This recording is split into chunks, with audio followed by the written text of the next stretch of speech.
মানচিত্রে বিভাজনের কারণে ফিলিস্তিনে এখন যেতে পারছে না, কিন্তু এখন আমাদের সবচেয়ে বড় যে মিশন, ইসরায়েলি পণ্যের লাল বাতি জ্বালিয়ে জয় বাংলা করার জন্য প্রস্তুত আছে।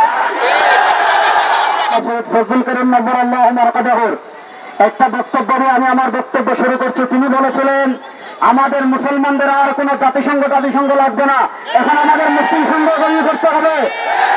আমরা দেখেছি জাতিসংঘ এক মালানার পক্ষে দাঁড়াতে পারে, কিন্তু হাজার লক্ষ লক্ষ মুসলমান শিশুর পক্ষে যে জাতিসংঘ দাঁড়াতে পারে না, ওই জাতিসংঘ আর আমাদের দরকার নাই।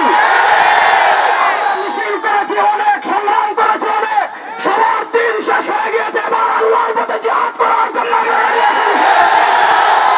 আমরা অন্তর্বর্তীকালীন সরকারের প্রধানকে বলবে, পৃথিবীর প্রান্তে প্রান্তে বাংলাদেশের বাইরে যদি শান্তি মিশনে যেতে পারে, বাংলাদেশের লক্ষ লক্ষ যুবক ফিলিস্তিনের পক্ষে জিহাদ করার জন্য প্রস্তুত আছেন। দুই নম্বর আমি যে কথা বলবো, আমরা মানচিত্রের বিভাজনের কারণে ফিলিস্তিনে এখন যেতে পারছি না, কিন্তু এখন আমাদের সবচেয়ে বড় যে মিশন, ইসরায়েলি পণ্যের লাল বাতি জ্বালিয়ে জয় বাংলা করার জন্য প্রস্তুত আছে।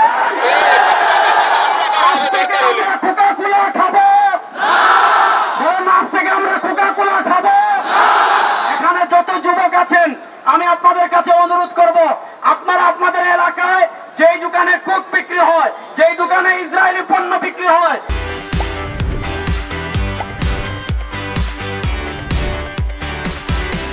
যেই দোকানে পেপসি বিক্রি হয়, যেই দোকানে 7 আপ বিক্রি হয়, তাদেরকে বুঝাবেন এই পণ্য বিক্রি করবেন না।